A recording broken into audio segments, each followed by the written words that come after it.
I would in fact like to start by saying to the British people that it is always hard to accept a decision that you disagree with.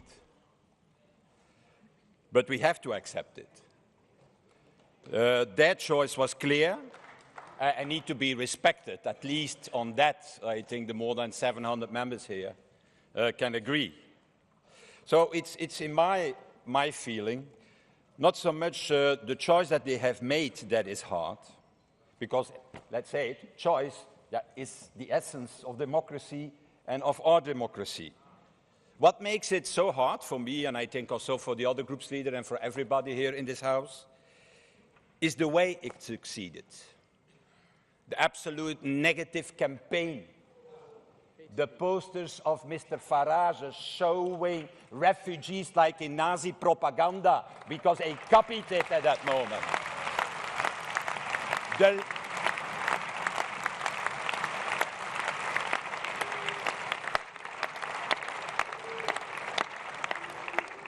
I never thought it was possible that somebody in this House should do a thing like that. The lies also on migration. The lies on, oh, Turkey will join the Union next week. Or the lies on the £315 million that should return immediately to the National Health Service and now don't go back to the National Health Service. It's that climate of fear that has been created, of negativism that has been created. That is the most shocking thing of what happened in Britain.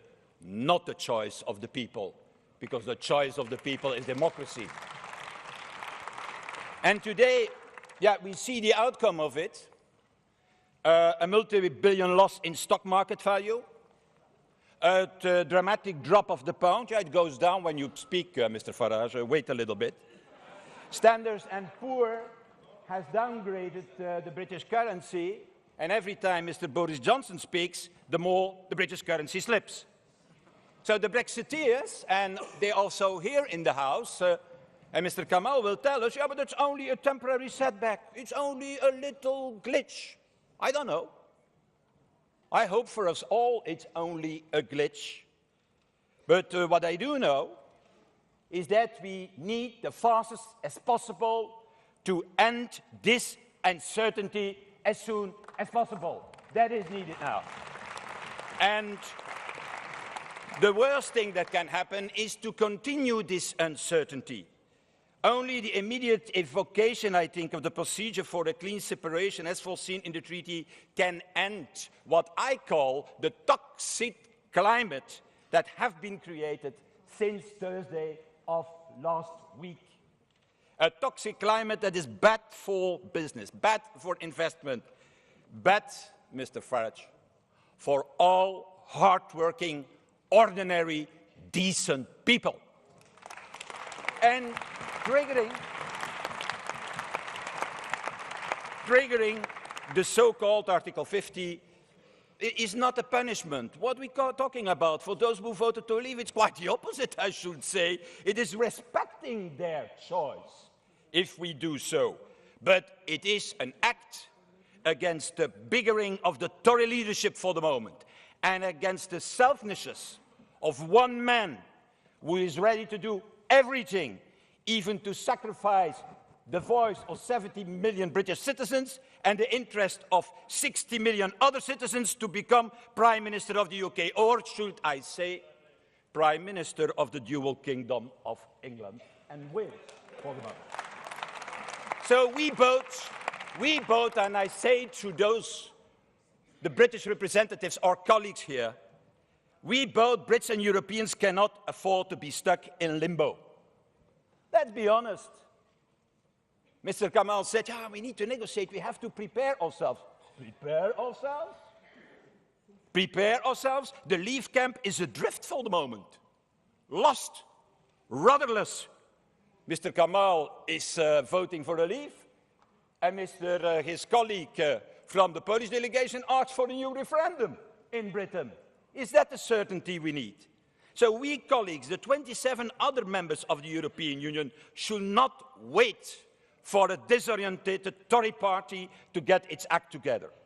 We should now move forward with courage and with conviction, united also towards a new horizon, because there is a new horizon, a new future for our old continent.